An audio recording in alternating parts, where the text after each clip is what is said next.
me just point out a few things as we get into this discussion. So we often hear the words youth bulge, right? A youth bulge here in Kenya because we have a big majority of young people. And so just to explain what exactly a youth bulge is, that occurs when more than 20% of the country's population is comprised of youth. In Kenya, we define that as between 15 or 18? 18 to 35.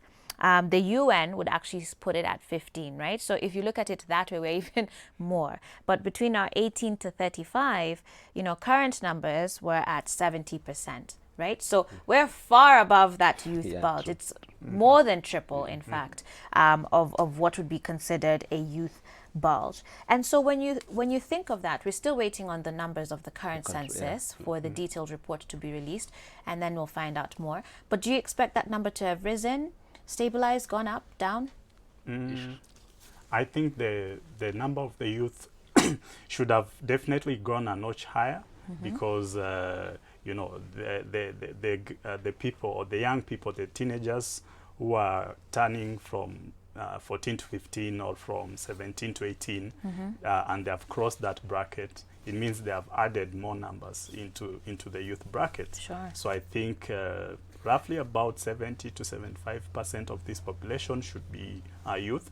But of course, Kenya National Bureau of Statistics will come and give us the exact results. But the fact is, we are more. And whether it's a boom or a curse, we will delve into it shortly. All right, we certainly will.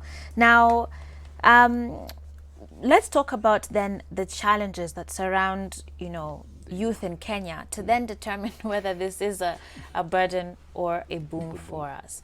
Ideally, a youth bulge should be a good thing. Yeah, true. But I think in our situation, there's so many different factors that are sort of crowding over the potential dividends of this youth bulge, that now is when we're considering whether it's actually a burden.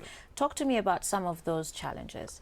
First of all, as a youth, there are three things we need to understand as a youth, for the youth. Number one, as a youth, they have time and they have the energy, but they don't have the resources, or rather money. So at this particular time, you find, because the youth they are like at the luxury of their time, so you find them indulging into things, or rather addictions, that don't add value unto them. And that's why we see the crime rates going high in the society. And they lack opportunities, or rather resources, in that matter. That's when we find them like they're becoming a burden to the society. But if the society can tap into that and make good use of their time, as the youth, they can invest into their time and avail resources for them, because they have the energy. It's just to train them, to enlighten them, to come on board and do something with their lives, so that they can transform the society. Okay. Well, as we continue with that, then let me read. This is actually a report from June 2017. It was a policy brief number 56 of the National Council for Population and Development. And they asked the very same question: youth bulge in Kenya, a blessing or a curse?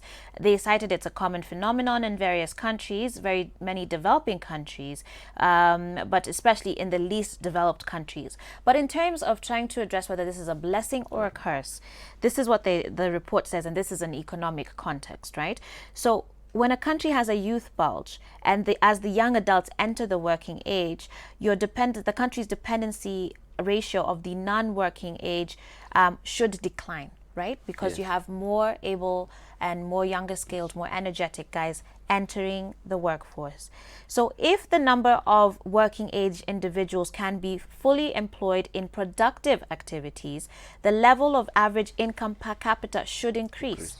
And the youth bulge will become a demographic dividend. However, if a large cohort of young people cannot find employment and earn satisfactory income, that youth bulge will become a demographic curse, because a large mass of the youth are frustrated. They become a potential source of social and political instability. And so it says one basic measure of a country's success in turning the youth bulge into a demographic dividend is the youth unemployment or unemployment rate.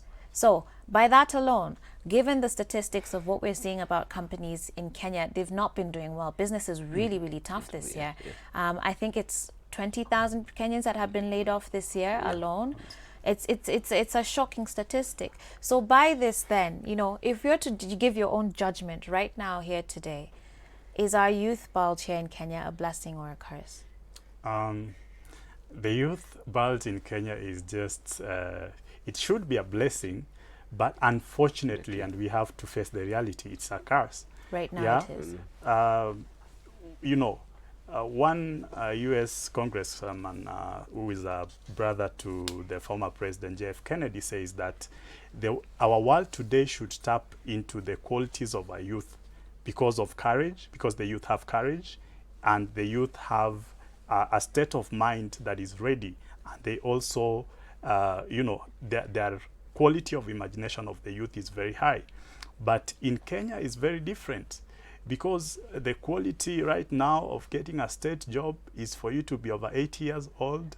You read Moody Awori, read, you know, the latest people have been employed in these boards in government. And so I really do not understand. But it begins with leadership, because you go down here in Rwanda, which we have, you just cited a moment ago about an economic boom and the first country in Africa to manufacture smartphones. It is because the president of Rwanda is very proactive in empowering the youth. And just last month, between 9th and 11th of last month, October, there was the Youth Connect Summit, which brought together about 10,000 young people in Kigali, one of the cleanest cities in the world. His Excellency Paul Kagame has gone out of his way to empower the youth. And he has even created avenues like the just concluded summit to come and talk to the youth. What does he expect of them? Right. And gives the resources and empowers them to be manufacturers, to be, you know, to get job opportunities, because you can imagine how many job opportunities are going to be created by the smartphone factory that is in Rwanda right now. In Kenya, President Uhuru is talking about the Big Four agenda. But is that translating into opportunities for the youth on paper? We are not seeing, you know, verifiable evidence that the youth are actually getting opportunities courtesy of the Big Four agenda. And if the youth have to get into these job opportunities by the government, the pointers or the signals should be like from the top. Are you appointing even a youth to be in charge of the Ministry of Youth? Yeah? The one who is in charge of the Ministry of Youth, you and I know that is not a youth. Right. Yeah? All right. Well, Alan, the thing is then, so looking at this, it's very clear. Economics will say, even this report cites that not addressing the youth bulge as far as employment is concerned will lead to social and political instability. We're getting ready to go into an election, and we know for so long our young people have been used sort of as channels for violence. But we're seeing that in addition to that political instability, this talks about that social instability, which now includes things like drug abuse here in Kenya. We're seeing a lot of young people battling mental health issues. We're seeing sexually transmitted diseases on the rise, all sorts of different social issues, and a degradation of moral values happening just because this is not being addressed. How does one begin addressing this youth bulge today? Because I feel like we've talked a lot about employment, yet we're not seeing anything about that. If I want judiciary, you can't afford to pay Wi-Fi. Right? Like, you know, where are we getting jobs for these young people? Are there any other solutions to this? Exactly, there is still hope for the youth. Why? Because everything rises and falls on leadership. So if the leadership in place will come out and because, you know, as a society or as the youth, we suffer for lack of knowledge. We don't have, even if opportunities are there, even if the crises are there, we are not empowered. the youth are not empowered in a sense whereby they can pick information and use it positively. Because once somebody is equipped, has the knowledge, they say information is power. So once they have the proper information, they will be able to make proper decisions. But because the information out there is not made available for the youth, or rather the youth are not seeking out for information, that's Right. when they end up indulging into activities like those diseases and other vibes. So at the end of the day is the leadership to come out clearly and try to direct the youth on the right path. Because the youth, as Mokai was saying, the youth, they have the energy and they are ready to move at any given direction. So it's for us to provide the proper direction for these youth to be able to follow suit. Because like right now, most of the youth, they are lacking mentors who will stand with them, mentors who will tell them what they need to hear. Rather, mentors today, even if they are available, they are telling the youth what they want to hear. Right. Yes. Well, let me read some feedback as we wrap up this discussion here. On Facebook, I have Caroline Wambui who says, "Good morning, Joyce, tuned in from Juja. Loving the discussion. Youth aren't a burden to the society. If resources were provided for them, amazing work and jobs would be done and give them opportunities in jobs." Kamau Gitari Watumaini says, "The show is good and educative. Thank you for that." On SMS, I had a few of you also commenting. Someone says, "Joyce, we are not a burden because we contribute a lot to this economy, but the problem is that the government doesn't value us and we are not seeing any inclusivity in the government." And that echoes very strongly with what you were talking about, Christopher, about how well does the Big Four agenda actually translate into the lives of young people who will be the majority of this population in just a few years. They will be, the backbone, the spine of our population. Lucy, watching from Mombasa, says, "Youth can only be a burden if there's no employment for them, and that is the biggest problem facing our country right now." Irene Kendi also doesn't agree with the census results because they're showing that we've not grown, instead we are decreasing. I don't know if you're referring to the coast or if you're referring to the youth population, but Irene, thank you so much for that comment. Gentlemen, I do appreciate your time. Thank you for being here today.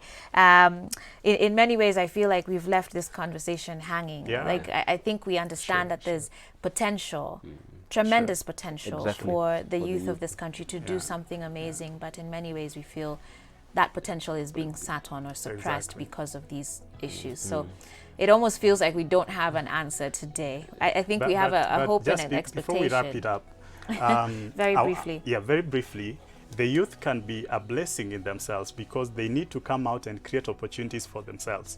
We, as we sit here, we are mentoring young people, and I feel very much empowered and very much fulfilled when a young kid in a school like Fadhili, where I've had impact, in a school like Dayspring, I am a teacher, so I've made impact in those schools.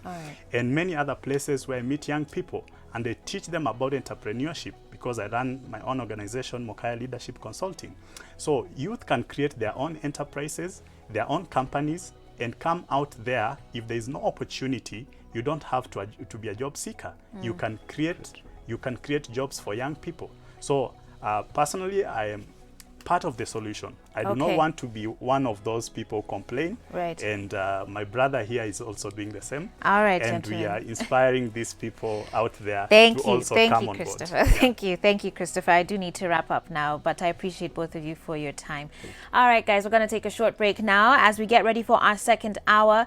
Relationship Tuesday coming up next, and these are topics ziko moto kabisa, so be sure to stay tuned and keep sending in your feedback to 22999. We'll see you shortly.